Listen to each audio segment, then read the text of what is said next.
السلام علیکم ورحمۃ وبرکاتہ۔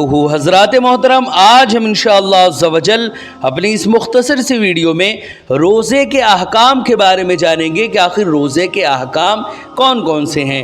حضرات محترم، ساتھ ہی ساتھ روزہ کی جو تعریف ہے، روزے کی جو تعریف ہے ہم اس کو بھی سمجھیں گے، ساتھ ہی ساتھ روزہ ٹوٹنے اور نہ ٹوٹنے کی جو صورتیں ہیں ان سبھی باتوں کو ہم جانیں گے، ساتھ ہی ساتھ افطار کی اجازت آخر کن کن صورتوں میں ہے، اور قضا، کفارہ اور فدیہ، یہ تمام کے تمام باتیں آج اپنی اس مختصر سی ویڈیو میں ہم جانیں گے۔ ویڈیو پسند آئے تو ویڈیو کو لائک کریں، شیئر کریں، اور اگر ہمارے محمدی چینل پر نئے آئے ہوں تو اسے ضرور سبسکرائب کر کے بیل آئیکن کو بھی ضرور دبائیں تاکہ اس طرح کی تمام انفارمیٹیو ویڈیوز آپ تک ضرور پہنچے۔ حضرات محترم، آپ سے گزارش ہے کہ ہمارے چینل پر جتنی بھی ویڈیوز ہیں آپ خود بھی دیکھیں، اپنے دوستوں، احباب، رشتہ دار اور ملنے جلنے والوں کو بھی ضرور شیئر کریں تاکہ ثواب جاریہ کی صورت میں قیامت تک آپ کو اس کا ثواب ملتا رہے۔ حضرات محترم، روزہ اللہ رب العزت کی ایک عظیم نعمت اور اہم عبادت ہے۔ روزہ سابقین انبیاء اور مرسلین پر بھی فرض کیا گیا تھا، لیکن اس کی نوعیت کچھ الگ تھی۔ اللہ رب العزت نے سورہ بقرہ میں واضح طور پر ارشاد فرمایا، یا ایھا الذین آمنوا کتب علیکم الصیام کما کتب علی الذین من قبلکم لعلکم تتقون۔ اے ایمان والو، تم پر روزہ فرض کیا گیا جیسے کہ تم سے پہلے، یعنی تم سے جو پچھلے لوگ گزر چکے ہیں ان پر جیسے فرض کیا گیا تھا ویسے ہی تم پر بھی فرض کیا گیا تاکہ تم متقی، پرہیزگار اور اللہ سے ڈرنے والے بن جاؤ۔ حضرات محترم، روزہ تمام مسلمانوں پر 2 ہجری میں فرض ہوا، اور روزے کی فرضیت کا منکر اگر کوئی روزے کا انکار کرتا ہے کہ روزہ فرض ہے ہی نہیں، روزے کی فرضیت کا اگر کوئی منکر ہے تو وہ کافر اور سخت گنہگار ہے۔ حضرات محترم، آخر روزہ ہے کیا؟ اب ذرا وہ بھی سماعت کریں۔ روزے کو عربی میں صوم کہتے ہیں، لغت میں اس کا معنی رکنا اور ترک کرنا ہے، اور اصطلاح شرع میں مسلمان مرد، عورت، عاقل و بالغ کا طلوع فجر سے غروب آفتاب تک کھانے پینے اور عمل ازدواج یعنی بیوی سے ملنے والے تمام عمل سے رکے رہنے اور دیگر تمام شہوات نفسیہ سے بچنے کا نام روزہ ہے۔ حضرات محترم، روزے کے جو احکام بیان کیے گئے ہیں اس کی 2 صورتیں بنتی ہیں۔ پہلا وہ امر جو بھول چوک سے ہو، دوسرا وہ امر جو جان بوجھ کر کیا جائے۔ ان میں کچھ امور ہیں جن سے روزہ ٹوٹ جاتا ہے اور کچھ ایسے ہیں جن سے روزہ نہیں ٹوٹتا۔ بعض دفعہ قضا واجب ہوتی ہے، جبکہ قضا یعنی کبھی کبھی قضا و کفارہ دونوں، اور کبھی فدیہ دینا واجب ہوتا ہے۔ حضرات محترم، روزہ ٹوٹنے اور نہ ٹوٹنے کی آخر صورتیں کون کون سی ہیں، یعنی کب کب روزہ ٹوٹ جاتا ہے اور کب کب روزہ نہیں ٹوٹتا۔ حضرات محترم، اگر کوئی روزے دار بھول کر کچھ کھا پی لے تو اس سے روزہ نہیں ٹوٹتا۔ حدیث شریف میں ہے، جس نے بھول کر کھا پی لیا تو وہ اپنے روزے کو پورا کرے، اس لیے کہ اللہ تعالیٰ نے اس کو کھلایا پلایا۔ دوسری طرف اس حدیث سے یہ بھی ثابت ہوتا ہے کہ اگر کسی نے جان بوجھ کر کھا پی لیا تو اس کا روزہ ٹوٹ جائے گا۔ روزہ ٹوٹنے کی سب سے بڑی علت ایسی غذا ہے جو باہر سے جسم کے اندر جائے اور اس سے جسم کو قوت و توانائی حاصل ہو۔ اس صورت میں ہر وہ غذا روزے کے ٹوٹنے کی علت قرار پائے گی جس سے جسم کو طاقت حاصل ہو اور وہ باہر سے جسم کے اندر داخل ہو۔ اسی طرح بخاری شریف کی ایک روایت ہے، حضور صلی اللہ علیہ وسلم نے فرمایا کہ روزہ ہر اس چیز سے ٹوٹ جاتا ہے جو باہر سے داخل ہو، اور اس چیز سے نہیں جو جسم سے اپنے آپ خارج ہو۔ اس حدیث میں منہ، ناک، کان اور آنکھ کسی کے قید نہیں بلکہ عام ہے جو جسم کے تمام اعضاء کو شامل ہے۔ اسی طرح اب انجیکشن وغیرہ سے روزہ کا کیا حکم ہے، ذرا وہ بھی سماعت کریں۔ انجیکشن، ڈراپ اور اسی طرح گلوکوز روزہ ٹوٹنے اور نہ ٹوٹنے میں علماء کا اختلاف ہے، لیکن صحیح یہ ہے کہ روزہ ٹوٹ جاتا ہے، یعنی انجیکشن، ڈراپ اور گلوکوز سے بھی روزہ ٹوٹ جاتا ہے، کیونکہ ان سب چیزوں سے جسم کو بلا شبہ طاقت ملتی ہے اگرچہ منہ سے داخل نہیں ہوتی۔ مذکورہ حدیث کے روح سے روزہ ٹوٹ جائے گا۔ اس وقت جب کہ دنیا یعنی یہ جو ابھی اس وقت ہمارا یہ دور چل رہا ہے، اس وقت جب کہ دنیا ترقی پذیر ہے، ایسی دوائیں اور انجیکشن ایجاد ہو چکے ہیں کہ آدمی ایک انجیکشن سے 8-10 دن بغیر کھائے پیے رہ سکتا ہے۔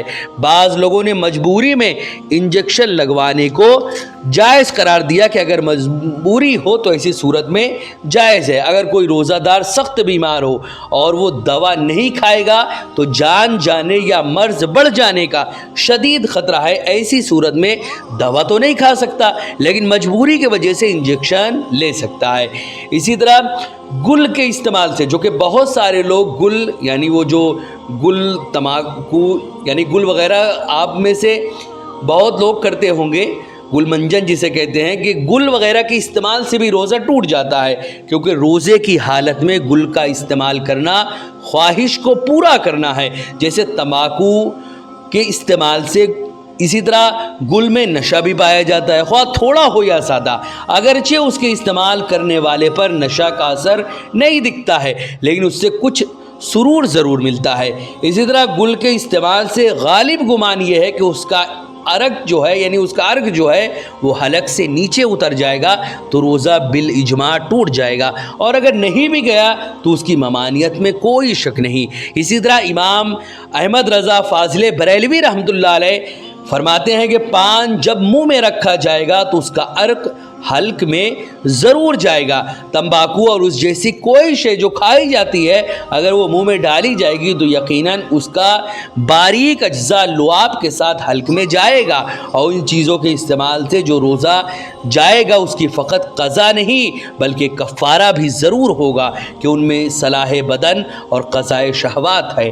حضرات محترم، اسی طرح اگر روزہ دار پورا دن کھانے پینے اور ازدواجی عمل کرنے سے رک سکتا ہے تو کیا گل کیے بغیر نہیں رہ سکتا، جبکہ اس کے استعمال سے روزہ ٹوٹنے کا زیادہ خطرہ ہے۔ اسی طرح ٹوتھ پیسٹ وغیرہ اور منجن وغیرہ کے بارے میں کیا حکم ہے، اب ذرا وہ بھی سن لیں۔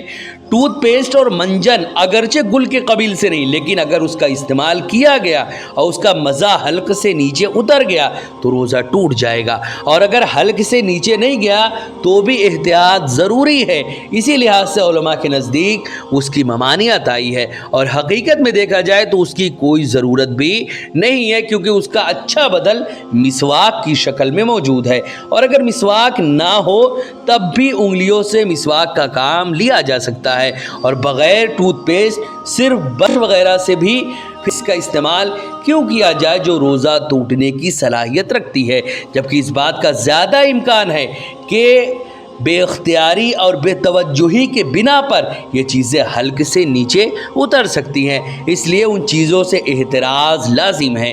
اسی طرح وضو کرتے وقت اگر پانی حلق سے نیچے اتر گیا، خواہ جان بوجھ کر ہو یا انجانے میں، روزہ بہر صورت ٹوٹ جائے گا۔ اسی طرح قے کرنے سے بھی روزہ ٹوٹ جاتا ہے۔ قے کی 4 صورتیں ہیں جن میں سے 2 سے روزہ ٹوٹ جاتا ہے۔ قے یا تو اختیار سے آئے یا بغیر اختیار کے، اختیار سے تھوڑی قے ہو یا زیادہ، ان دونوں صورتوں میں روزہ ٹوٹ جائے گا، اور قے بے اختیار ہو تو روزہ نہیں ٹوٹتا، کم ہو یا زیادہ۔ اسی طرح حدیث شریف میں ابو داؤد اور ترمذی کی روایت ہے، جس روزے دار پر قے غالب آ گئی تو اس پر روزے کی قضا نہیں، اور جس نے جان بوجھ کر قے کیا وہ روزہ قضا کرے۔ اس حدیث میں روزہ ٹوٹنے کی علت جان بوجھ کر قے کرنا ہے، الٹی کرنا ہے، گویا جسم سے کسی چیز کا نکلنا روزہ ٹوٹنے کی علت قرار دیا۔ اب اگر کوئی دوسرے کو خون دیتا ہے تو اس سے بھی روزہ ٹوٹ جاتا ہے، کیونکہ یہاں بھی علت پائی جا رہی ہے، یعنی جسم سے خون کا نکلنا۔ اسی طرح بال اور مونچھ بنوانے، ناخون کاٹنے، خوشبو لگانے اور سرما لگانے سے روزہ نہیں ٹوٹتا، وہ کہ سرما لگانے سے جو ہے باہر کی چیز اندر جا رہی ہے، چونکہ اس کا جواز حدیث سے ثابت ہے کہ ایک آدمی حضور صلی اللہ علیہ وسلم کے پاس آیا اور عرض کیا کہ میری آنکھ میں تکلیف ہے، کیا میں روزے کی حالت میں سرما لگا سکتا ہوں؟ آپ صلی اللہ علیہ وسلم نے فرمایا کہ ہاں۔ اسی طرح کان میں پانی، تیل یا دوا ڈالنے سے روزہ نہیں ٹوٹتا، کیونکہ جدید تحقیق کے مطابق کان کے ذریعے کوئی چیز معدہ یا دماغ میں داخل نہیں ہوتی۔ اسی طرح ہاں یہ احتیاطاً بچنا چاہیے، کیونکہ قدیم فقہا کے نزدیک روزہ ٹوٹ جاتا ہے، تو اگر ہو سکے تو اس سے بھی بچے، لیکن اگر کوئی یہ کرے یعنی کان میں پانی، تیل وغیرہ یا دوا وغیرہ ڈالنا چاہے تو اس سے روزہ نہیں ٹوٹے گا۔ اسی طرح افطار کی اجازت کے بھی بارے میں اب ذرا سمجھ لیں۔ ایسا بیمار جسے مر جانے یا مرض بڑھ جانے کا خوف ہو، مسافر جو کم سے کم 92 یعنی 92 کلومیٹر یا اس سے زیادہ کی مسافت سفر کرے، حیض و نفاس والی عورت اور دودھ پلانے والی عورت کو بچے کے مرنے یا بیمار ہونے یا خود کے مرنے یا بیمار ہونے کا خوف ہو تو ایسی صورت میں شریعت نے روزہ نہ رکھنے کی اجازت دی ہے۔ حدیث شریف میں ہے کہ بے شک اللہ تعالیٰ نے نماز کا ایک حصہ روزہ مسافر سے ساقط کر دیا ہے اور حاملہ دودھ پلانے والی عورت سے۔ اسی طرح حضرت حمزہ بن عمر اسلمی رضی اللہ تعالیٰ عنہ نے رسول اکرم صلی اللہ علیہ وسلم سے عرض کیا، میں سفر میں روزہ رکھتا ہوں، اور وہ بہت زیادہ روزہ رکھنے والے تھے۔ تو آپ صلی اللہ علیہ وسلم نے ارشاد فرمایا، اگر تم چاہو تو رکھو اور اگر چاہو تو نہ رکھو، لیکن جب بھی ان مجبوریوں سے نجات پائے ان روزوں کی قضا کرے۔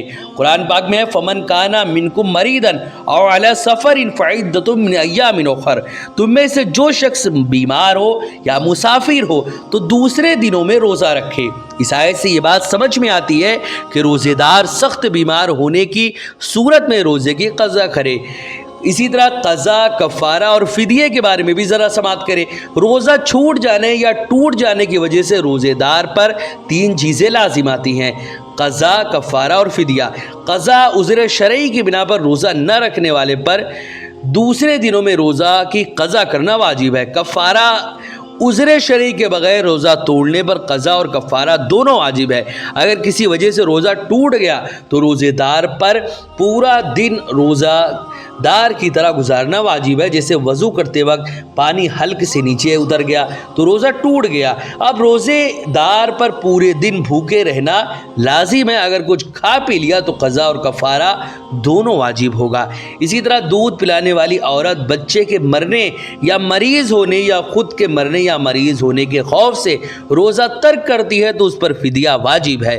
اور بوڑھا آدمی جسے روزہ رکھنے کی طاقت نہیں اور طاقت آنے کی بھی امید نہیں ہے، بوڑھا آدمی یا بوڑھی عورت دونوں ہی یعنی طاقت آنے کی کوئی امید بھی نہیں ہے، تو وہ فدیہ ادا کرے۔ قرآن شریف میں ہے کہ جنہیں روزہ رکھنے کی طاقت نہ ہو وہ روزہ کے بدلے 1 مسکین کو کھانا کھلائے۔ فدیہ کی مقدار علماء نے 2 کلو گیہوں بتایا، جبکہ کفارہ کی مقدار 60 دن تک لگاتار روزے رکھنا یا پھر 60 مسکینوں کو 2 وقت پیٹ بھر کھانا کھلانا ہے۔ اللہ تعالی ہم سب کو اپنے فضل و کرم سے روزے کی برکت اور اس کی روحانیت سے حصہ عطا فرمائے، آمین یا رب العالمین۔ حضرات محترم، ویڈیو پسند آئے تو ویڈیو کو لائک کریں، شیئر کریں، اور اگر ہمارے محمدی چینل پر نئے آئے ہوں تو اسے ضرور سبسکرائب کر کے بیل آئیکن کو بھی ضرور دبائیں تاکہ اس طرح کی تمام انفارمیٹیو ویڈیوز آپ تک ضرور پہنچے۔ آپ سے گزارش ہے کہ ہمارے چینل پر جتنی بھی ویڈیوز ہیں آپ خود بھی دیکھیں، اپنے دوستوں، احباب، رشتہ دار اور ملنے جلنے والوں کو بھی ضرور شیئر کریں۔ السلام علیکم ورحمۃ اللہ وبرکاتہ۔